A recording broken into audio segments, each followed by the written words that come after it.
Hello बच्चों, let us read this question. This question says root mean square speed of a gas is 5 meter per second. If some molecules out of 10 molecules in all are moving with 7 meter per second and rest all the molecules moving with 3 meter per second, then number of molecules moving with higher speed is dash. So इस question को solve करने के लिए हमें जो की concept required होगा वो है कॉन्सेप्ट ऑफ आरएमएस स्पीड. सो हमारे पास टोटल 10 मॉलिक्यूल्स गिवन है. सो हम अज्यूम करते हैं कि N1 वो मॉलिक्यूल्स हैं जिनकी स्पीड जो है वो है 7 मीटर पर सेकेंड. एज हमें दिया गया है कि कुछ मॉलिक्यूल्स 7 मीटर पर सेकेंड से मूव कर रहे हैं, और N2 हैं वो मॉलिक्यूल्स जिनकी स्पीड जो है वो है 3 मीटर पर सेकेंड, जैसा कि क्वेश्चन में गिवन है. अब हमसे क्वेश्चन में पूछा गया है number of molecules moving with higher speed, यानी कि हमें N1 की वैल्यू फाइंड आउट करनी है. सो सबसे पहले हमें VRMS का फॉर्मूला समझना होगा.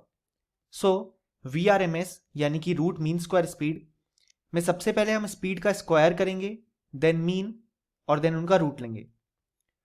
तो हमारे पास N1 मॉलिक्यूल हैं जो 7 मीटर पर सेकेंड से मूव कर रहे हैं. सो N1 into 7 square plus N2 molecules हैं जो 3 स्पीड से मूव कर रहे हैं, यानी कि N2 इंटू 3 स्क्वायर. तो ये हो गया स्क्वायर ऑफ द स्पीड. अब हमें मीन लेना है, यानी कि हम टोटल मॉलिक्यूल से डिवाइड कर देंगे. इसके बाद हम इस पूरे एक्सप्रेशन का रूट ले लेंगे. सो ये आ गया हमारे VRMS का एक्सप्रेशन. अब हमें क्वेश्चन में ये वैल्यू 5 के बराबर गिवन है, यानी कि ये हो जाएगी इक्वल टू 5. अब हम अगर दोनों साइड स्क्वायर करें तो हम देख सकते हैं कि हमें मिलेगा N1 into 7 square plus N2 into 3 square upon N1 plus N2 is equal to 5 square, यानी कि 25.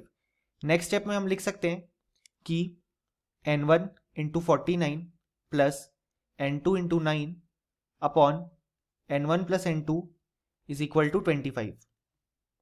सो 49 N1 प्लस 9 N2 हो जाएगा equal to 25 times N1 plus N2. Then हम लिख सकते हैं 49 N1 plus 9 N2 is equal to 25 N1 plus 25 N2. Then अगर हम नेक्स्ट स्टेप देखें तो वो हो जाएगा 49 N1 minus 25 N1 is equal to 25 N2 minus 9 N2. So हम लिख सकते हैं कि 24 N1 is equal to 16 N2, जिसका मतलब N1 हो जाएगा 16 अपॉन 24 N2.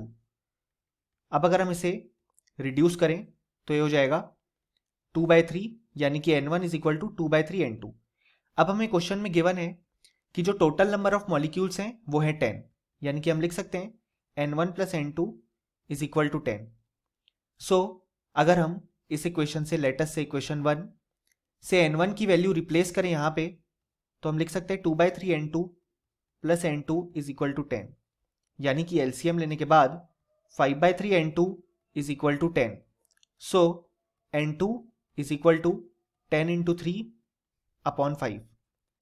सो इसे सॉल्व करने के बाद जो N2 की वैल्यू आएगी वो आएगी 6. अब अगर हम N2 की वैल्यू यहाँ पे पुट करें सो हम लिख सकते हैं N1 plus 6 is equal to 10, यानी कि N1 की वैल्यू हो जाएगी 4. और हमसे क्वेश्चन में यही फाइंड आउट करने को कहा गया है कि नंबर ऑफ मॉलिक्यूल्स जो कि हायर स्पीड से मूव कर रहे हैं, यानी कि N1.